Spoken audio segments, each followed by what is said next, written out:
ਅੱਜ ਬੇਸ਼ੱਕ ਉਹ ਸਾਡੇ ਵਿੱਚ ਸਰੀਰ ਕਰਕੇ ਨਹੀਂ ਹੈਗੇ, ਉਹਦੇ ਸ਼ਬਦਾਂ ਦੇ ਨਾਲ ਜੁੜੀ ਹੋਈ ਨੌਜਵਾਨੀ ਅੱਜ ਵੀ ਇਸ ਗੱਲ ਨੂੰ ਸਮਰਪਿਤ ਹੈ ਕਿ ਜਿਹੜੀਆਂ ਗੱਲਾਂ ਦੀਪ ਨੇ ਉਸ ਸਮੇਂ ਕਿਸਾਨ ਸੰਘਰਸ਼ ਦੇ ਦੌਰਾਨ ਕਹੀਆਂ, ਉਹ ਚਾਹੇ ਸਾਡੀ ਹੋਂਦ ਦੀ ਗੱਲ ਸੀ, ਚਾਹੇ ਪਾਤਸ਼ਾਹੀ ਦਾਅਵੇ ਦੀ ਗੱਲ ਸੀ ਕਿ ਪੰਜਾਬ ਦੀ ਸਮੱਸਿਆ ਦਾ ਅੰਤਮ ਹੱਲ ਉਹੀ ਹੈ। ਆਉਣ ਵਾਲੇ ਸਮੇਂ ਦੇ ਵਿੱਚ ਵੀ ਜਿਹੜੀ ਦੀਪ ਦੀ ਇਹ ਸੋਚ ਤੇ ਲੋਕਾਂ ਦੀ ਮਾਨਸਿਕਤਾ ਵਿੱਚ ਵਸਿਆ ਜਿਹੜਾ ਦੀਪ ਹੈ ਨਾ, ਉਹਦੇ ਤੋਂ ਮਾਨਸਿਕਤਾ ਕਦੀ ਲਾਂਭੇ ਨਹੀਂ ਹੋਈ। ਵੱਡੇ ਸੰਘਰਸ਼ ਦੇ ਬੌਣੇ ਆਗੂ ਜਿਹੜੇ ਨੇ ਵੱਡੇ ਸੰਘਰਸ਼ ਦੇ ਵਿੱਚੋਂ ਵੱਡੀ ਪੌਸ਼ ਲਾਈਫ ਕੱਢਣਾ ਚਾਹੁੰਦੇ ਨੇ, ਸੋ ਉਹਨਾਂ ਦੇ ਵਾਸਤੇ ਦੀਪ ਇੱਕ ਖਤਰਾ ਹੈ। ਜਾਂ ਨੌਜਵਾਨ ਦੀ ਮਾਨਸਿਕਤਾ ਇਹ ਹੋਵੇ ਕਿ ਮਾੜਾ ਮੋਟਾ ਮਨਮੁਟਾਵ ਦੂਰ ਕਰਕੇ ਅਸੀਂ ਕੌਮੀ ਸੰਘਰਸ਼ ਦੇ ਵਾਸਤੇ ਇਕੱਠੇ ਤੁਰੀਏ, ਉਹਦੇ ਨਾਮ ਤੇ ਬਣੀ ਜਥੇਬੰਦੀ ਜਿਹੜੀ ਦੋ ਹਿੱਸਿਆਂ 'ਚ ਹੋ ਜਾਵੇ, ਤਾਂ ਕਿਤੇ ਨਾ ਕਿਤੇ ਬੇਸ਼ੱਕ ਇੰਨੇ ਵੱਡੀ ਗਿਣਤੀ ਦੇ ਵਿੱਚ ਨੌਜਵਾਨ ਵਰਗ ਆਇਆ, ਉਹਦੇ ਮਨ ਦੇ 'ਚ ਇੱਕ ਚਿੰਤਨ ਜਾਂ ਇੱਕ ਚਿੰਤਾ ਤਾਂ ਜ਼ਰੂਰ ਹੋਵੇਗੀ। ਸੰਘਰਸ਼ ਦੀ ਸਮੂਹਿਕ ਚੇਤਨਤਾ ਜਿਹੜੀ ਹੈ ਉਹ ਜਿੰਨੀ ਵੱਡੀ ਹੈ,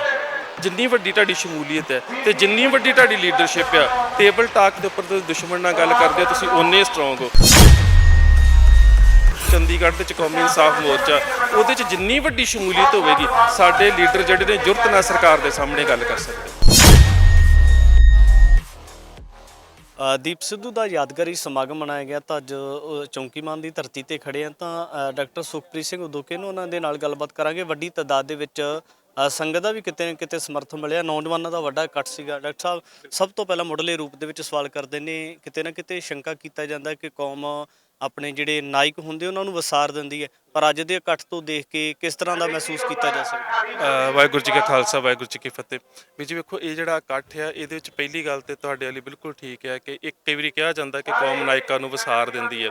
ਪਰ ਮੈਨੂੰ ਇੰਝ ਲੱਗਦਾ ਹੈ ਕਿ ਕੌਮ ਨੇ, ਦੀਪ ਸਿੱਧੂ ਨੇ ਜਿਹੜਾ ਕਿਸਾਨ ਸੰਘਰਸ਼ ਦੇ ਦੌਰਾਨ ਜਿਸ ਤਰ੍ਹਾਂ ਦੇ ਨਾਲ ਆਪਣੇ ਪੰਜਾਬ ਦੇ ਬਾਰੇ ਜਿਹੜੇ ਕਹਿ ਸਕਦੇ ਹੋ ਕਿ ਹੋ ਰਹੀ ਅਣਦੇਖੀ ਸੀ, ਜਾਂ ਜਿਸ ਤਰ੍ਹਾਂ ਦੇ ਹੱਕਾਂ ਦਾ ਘਾਣ ਕੀਤਾ ਜਾ ਰਿਹਾ ਸੀ, ਉਹਦੀ ਪੇਸ਼ਕਾਰੀ ਇੰਨੇ ਸਹਿਜ, ਇੰਨੇ ਸੌਖੇ ਤੇ ਵਧੀਆ ਲਫ਼ਜ਼ਾਂ ਦੇ ਵਿੱਚ ਕੀਤੀ ਕਿ ਨੌਜਵਾਨੀ ਨੇ ਉਸ ਨੂੰ ਸਵੀਕਾਰ ਕੀਤਾ। ਤੇ ਅੱਜ ਬੇਸ਼ੱਕ ਉਹ ਸਾਡੇ ਵਿੱਚ ਸਰੀਰ ਕਰਕੇ ਨਹੀਂ ਹੈਗੇ, ਉਹਦੇ ਸ਼ਬਦਾਂ ਦੇ ਨਾਲ ਜੁੜੀ ਹੋਈ ਨੌਜਵਾਨੀ ਅੱਜ ਵੀ ਇਸ ਗੱਲ ਨੂੰ ਸਮਰਪਿਤ ਹੈ ਕਿ ਜਿਹੜੀਆਂ ਗੱਲਾਂ ਦੀਪ ਨੇ ਉਸ ਸਮੇਂ ਕਿਸਾਨ ਸੰਘਰਸ਼ ਦੇ ਦੌਰਾਨ ਕਹੀਆਂ, ਉਹ ਚਾਹੇ ਸਾਡੀ ਹੋਂਦ ਦੀ ਗੱਲ ਸੀ, ਚਾਹੇ ਪਾਤਸ਼ਾਹੀ ਦਾਅਵੇ ਦੀ ਗੱਲ ਸੀ ਕਿ ਪੰਜਾਬ ਦੀ ਸਮੱਸਿਆ ਦਾ ਅੰਤਮ ਹੱਲ ਉਹੀ ਹੈ। ਤੇ ਜਿਹੜੀ ਨੌਜਵਾਨੀ ਸੰਜੀਦਗੀ ਦੇ ਨਾਲ ਇਸ ਗੱਲ ਨੂੰ ਸਮਝ ਚੁੱਕੀ ਹੈ ਕਿ ਦਰਅਸਲ ਪੰਜਾਬ ਦੀ ਸਮੱਸਿਆ ਦੀ ਜਿਹੜੀ ਹੈ ਉਹ ਤੰਦ ਕਿੱਥੇ ਜੁੜੀ ਹੋਈ ਹੈ, ਜਾਂ ਫਿਰ ਪਾਤਸ਼ਾਹੀ ਦਾਅਵਾ ਕੀ ਹੈ, ਜਾਂ ਸਾਡੀ ਹੋਂਦ ਦੀ ਜੰਗ ਕੀ ਹੈ, ਤੇ ਉਹ ਨੌਜਵਾਨੀ ਜਿਹੜੀ ਹੈ ਉਹ ਕਿਤੇ ਨਾ ਮਾਨਸਿਕ ਤੌਰ ਤੇ ਦੀਪ ਦੇ ਨਾਲ ਜੁੜੀ ਹੋਈ ਹੈ। ਸੋ ਇਸ ਕਰਕੇ ਅੱਜ ਨਹੀਂ, ਮੈਂ ਕਹਿੰਦਾ ਆਉਣ ਵਾਲੇ ਸਮੇਂ ਦੇ ਵਿੱਚ ਵੀ ਜਿਹੜੀ ਦੀਪ ਦੀ ਇਹ ਸੋਚ ਤੇ ਲੋਕਾਂ ਦੀ ਮਾਨਸਿਕਤਾ ਵਿੱਚ ਵਸਿਆ ਜਿਹੜਾ ਦੀਪ ਹੈ ਨਾ, ਉਹਦੇ ਤੋਂ ਮਾਨਸਿਕਤਾ ਕਦੀ ਲਾਂਭੇ ਨਹੀਂ ਹੋਊਗੀ। 26 ਵਾਲੇ ਵਰਤਾਰੇ ਦੀ ਜੇ ਗੱਲ ਕਰੀਏ ਤਾਂ ਉਸ ਤੋਂ ਬਾਅਦ ਲਗਾਤਾਰ ਕੁਝ ਅਜਿਹੀਆਂ ਖੱਬੇ ਪੱਖੀ ਤਰ੍ਹਾਂ ਵੀ ਆਈਆਂ ਜਿਨ੍ਹਾਂ ਨੇ ਦੀਪ ਦੀ ਲਗਾਤਾਰ ਆਲੋਚਨਾ ਕੀਤੀ, ਇੱਥੋਂ ਤੱਕ ਕਿ ਗਦਾਰੀ ਦੇ ਟੈਗ ਲਗਾ ਦਿੱਤੇ।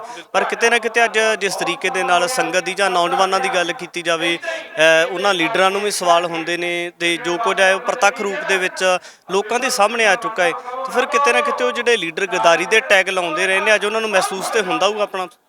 ਬਿਲਕੁਲ ਵੀਰ ਜੀ, ਮਹਿਸੂਸ ਤੇ ਹੁੰਦਾ ਹੋਵੇਗਾ, ਪਰ ਮੈਂ ਸੋਚਦਾ ਹੁੰਦਾ ਕਿ ਇਹ ਜਦੋਂ ਕੋਈ ਸੰਘਰਸ਼ ਹੁੰਦਾ ਹੈ ਨਾ, ਉਹਦੇ ਵਿੱਚ ਜਦੋਂ ਬਹੁਤ ਵੱਡੇ ਸੰਘਰਸ਼ ਦੀ ਬੌਣੀ ਲੀਡਰਸ਼ਿਪ ਹੁੰਦੀ ਹੈ, ਤਾਂ ਫਿਰ ਉਹਦੀ ਜਿਹੜੀ ਸੋਚ ਹੈ, ਜੇ ਇਸੇ ਸੰਘਰਸ਼ ਦੇ ਤੁਸੀਂ ਮੁਲਾਂਕਣ ਕਰਕੇ ਵੇਖਣਾ ਹੋਵੇ ਤਾਂ ਉਸ ਵੱਡੇ ਸੰਘਰਸ਼ ਦੇ ਵਿੱਚ ਦੀਪ ਇੱਕ ਵੱਡੀ ਪੌਸ਼ ਲਾਈਫ ਨੂੰ ਛੱਡ ਕੇ ਆਇਆ। ਦੂਜੇ ਬੰਨੇ ਵੱਡੇ ਸੰਘਰਸ਼ ਦੇ ਬੌਣੇ ਆਗੂ ਜਿਹੜੇ ਨੇ ਵੱਡੇ ਸੰਘਰਸ਼ ਦੇ ਵਿੱਚੋਂ ਵੱਡੀ ਪੌਸ਼ ਲਾਈਫ ਕੱਢਣਾ ਚਾਹੁੰਦੇ ਨੇ, ਸੋ ਉਹਨਾਂ ਦੇ ਵਾਸਤੇ ਦੀਪ ਇੱਕ ਖਤਰਾ ਹੈ ਕਿ ਦੀਪ ਜਿਸ ਤਰ੍ਹਾਂ ਦੇ ਨਾਲ ਨੌਜਵਾਨੀ ਨੂੰ ਪ੍ਰਭਾਵਿਤ ਕਰ ਰਿਹਾ।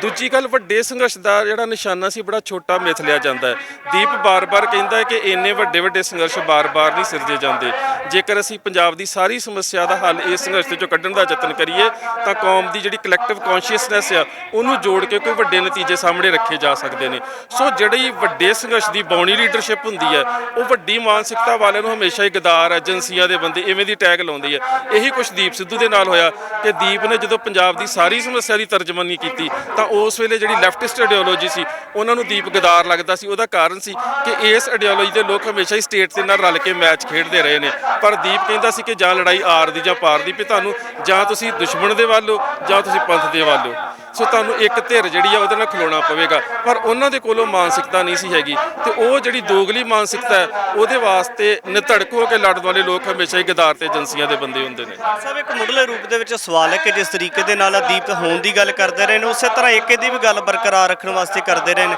ਅੱਜ ਲੱਗਦਾ ਨਹੀਂ ਕਿ ਇੱਕ ਜਥੇਬੰਦੀ ਦੇ ਵਿੱਚੋਂ ਦੋ ਜਥੇਬੰਦੀਆਂ ਹੋ ਜਾਣਾ ਕਿਤੇ ਨਾ ਕਿਤੇ ਇਸ ਗੱਲ ਨੂੰ ਕਿਵੇਂ ਦੇਖਿਆ ਜਾਵੇ? ਬਿਲਕੁਲ ਵੀਰ ਜੀ, ਜੇ ਤੁਸੀਂ ਵੇਖੋ ਨਾ ਇਸ ਜਥੇਬੰਦੀ ਦਾ ਖਾਸ ਕਰਕੇ ਦੀਪ, ਮੈਨੂੰ ਯਾਦ ਹੈ ਕਿ ਜਦੋਂ ਉਹ ਛੁੱਟ ਕੇ ਆਇਆ ਨਾ ਤਾਂ ਅਸੀਂ ਉਦੋਂ ਪਟਿਆਲੇ ਇੱਕ ਘਰ ਦੇ ਵਿੱਚ ਬੈਠੇ ਹੋਏ ਸੀ ਨਾ, ਤੇ ਮੈਨੂੰ ਕਹਿੰਦਾ ਭਾਜੀ ਫਲਾਣੇ ਦਾ ਨੰਬਰ ਹੈਗਾ ਉਹਨੂੰ ਦਿਓ। ਮੈਂ ਕਿਹਾ ਯਾਰ ਦੀਪ, ਉਹ ਤਾਂ ਸਾਡੇ ਖਿਲਾਫ ਭੁਗਤਿਆ ਸੀ। ਕਹਿੰਦਾ ਕੋਈ ਨਹੀਂ ਭਾਜੀ, ਡਰ ਕੇ ਲੋਕ ਇਸ ਵੇਗ 'ਚ ਵਹਿ ਜਾਂਦੇ ਹੁੰਦੇ ਨੇ, ਸਰਕਾਰ ਤੋਂ ਡਰ ਕੇ ਆਪਾਂ ਨੂੰ ਫੋਨ ਕਰਨਾ ਚਾਹੀਦਾ। ਸੋ ਉਹਦਾ ਉਦੋਂ ਸ਼ਾਇਦ ਫੋਨ ਗਵਾਚਾ ਸੀ, ਮੇਰੇ ਕੋਲ ਜਿੰਨੇ ਕੁ ਨੰਬਰ ਸੀ ਮੈਂ ਉਹਨੂੰ ਦੇ ਦਿੱਤੇ, ਔਰ ਕੁਝ ਲੋਕਾਂ ਨੂੰ ਮੈਂ ਆਪਣੇ ਫੋਨ ਤੋਂ ਫੋਨ ਮਿਲਾ ਕੇ ਉਹਦੇ ਨਾਲ ਗੱਲ ਕਰਾਈ ਕਿ ਦੀਪ ਤੁਹਾਡੇ ਨਾਲ ਗੱਲ ਕਰਨਾ ਚਾਹੁੰਦਾ। ਸੋ ਜਿਸ ਆਗੂ ਦੀ ਜਾਂ ਨੌਜਵਾਨ ਦੀ ਮਾਨਸਿਕਤਾ ਇਹ ਹੋਵੇ ਕਿ ਮਾੜਾ ਮੋਟਾ ਮਨਮੁਟਾਵ ਦੂਰ ਕਰਕੇ ਅਸੀਂ ਕੌਮੀ ਸੰਘਰਸ਼ ਦੇ ਵਾਸਤੇ ਇਕੱਠੇ ਤੁਰੀਏ, ਉਹਦੇ ਨਾਮ ਤੇ ਬਣੀ ਜਥੇਬੰਦੀ ਜਿਹੜੀ ਦੋ ਹਿੱਸਿਆਂ 'ਚ ਹੋ ਜਾਵੇ, ਤਾਂ ਕਿਤੇ ਨਾ ਕਿਤੇ ਬੇਸ਼ੱਕ ਇੰਨੀ ਵੱਡੀ ਗਿਣਤੀ ਦੇ ਵਿੱਚ ਨੌਜਵਾਨ ਵਰਗ ਆਇਆ, ਉਹਦੇ ਮਨ ਦੇ 'ਚ ਇੱਕ ਚਿੰਤਨ ਜਾਂ ਇੱਕ ਚਿੰਤਾ ਤਾਂ ਜ਼ਰੂਰ ਹੋਵੇਗੀ, ਸੋਚਦਾ ਤਾਂ ਜ਼ਰੂਰ ਹੋਵੇਗਾ ਨਾ ਕਿ ਕੀ ਅਸੀਂ ਸਾਰੇ ਇਕੱਠੇ ਹੁੰਦੇ। ਤੇ ਮੈਂ ਅਜੇ ਵੀ ਚਾਹੁੰਦਾ ਜੇ ਕਿਤੇ ਜਥੇਬੰਦੀ ਇਕੱਠੀ ਹੁੰਦੀ ਤੇ ਧਾਰਮਿਕ, ਸਮਾਜਿਕ ਤੇ ਰਾਜਨੀਤਿਕ ਮੁੱਦਿਆਂ ਦੇ ਬਾਰੇ ਜਿਹੜਾ ਪੰਜਾਬ 'ਚ ਖਿਲਾਫ ਪੈਦਾ ਹੋਇਆ ਤੇ ਉਹਨੂੰ ਬਹੁਤ ਵੱਡੇ ਰੂਪ ਦੇ ਵਿੱਚ ਜਿਹੜਾ ਐਡਰੈਸ ਕੀਤਾ ਜਾ ਸਕਦਾ ਸੀ। ਸਭ ਅਖੀਰ ਦੇ ਵਿੱਚ ਇੱਕ ਛੋਟਾ ਜਿਹਾ ਸਵਾਲ ਕਰ ਦਿੰਦਾ ਕਿ ਤੁਹਾਡੀ ਔਰ ਦੀਪ ਦੀ ਕਾਫੀ ਸੰਗਤ ਰਹੀ, ਇੱਕ ਦੂਜੇ ਦੇ ਨਾਲ ਵਿਚਾਰਾਂ ਦਾ ਆਦਾਨ ਪ੍ਰਦਾਨ ਹੁੰਦਾ ਰਿਹਾ, ਜਿਹੜੇ ਨੌਜਵਾਨੀ ਉਹਨਾਂ ਦੇ ਵਾਸਤੇ ਦੀਪ ਦੇ ਵੱਲੋਂ ਜਾਂ ਤੁਹਾਡੇ ਵੱਲੋਂ ਸਮੁੱਚੇ ਰੂਪ ਦੇ ਵਿੱਚ ਸੁਨੇਹਾ ਕੀ? ਮੈਂ ਆਪਣੇ ਸ਼ਬਦਾਂ 'ਚ ਨਹੀਂ ਕਹਿ ਸਕਦਾ, ਪਰ ਦੀਪ ਬਾਰ-ਬਾਰ ਜਿਹੜੀ ਗੱਲ ਕਰਦਾ ਹੁੰਦਾ ਸੀ, ਦੀਪ ਇਹੀ ਗੱਲ ਕਹਿੰਦਾ ਹੁੰਦਾ ਸੀ ਕਿ ਸੰਘਰਸ਼ ਦੀ ਸਮੂਹਿਕ ਚੇਤਨਤਾ ਜਿਹੜੀ ਹੈ ਉਹ ਜਿੰਨੀ ਵੱਡੀ ਹੈ,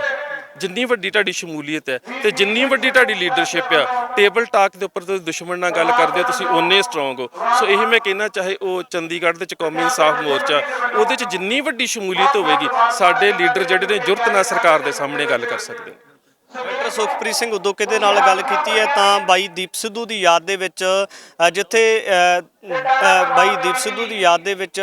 ਮੈਮੋਰੀਅਲ ਦਾ ਜਿਹੜਾ ਆਗਾਜ਼ ਵੀ ਕੀਤਾ ਜਾਣਾ, ਤਾਂ ਉੱਥੇ ਵੱਡੀ ਤਾਦਾਦ ਦੇ ਵਿੱਚ ਸਿੱਖ ਸੰਗਤ ਦਾ ਵੀ ਵੱਡਾ ਸਮਰਥਨ ਦੇਖਣ ਨੂੰ ਮਿਲਿਆ। ਭਵਿੱਖ ਦੇ ਵਿੱਚ ਵੀ ਇਸ ਤਰ੍ਹਾਂ ਦੀ ਗੱਲਬਾਤ ਲੈ ਕੇ ਹਾਜ਼ਰ ਹੋਵਾਂਗੇ। ਧੰਨਵਾਦ।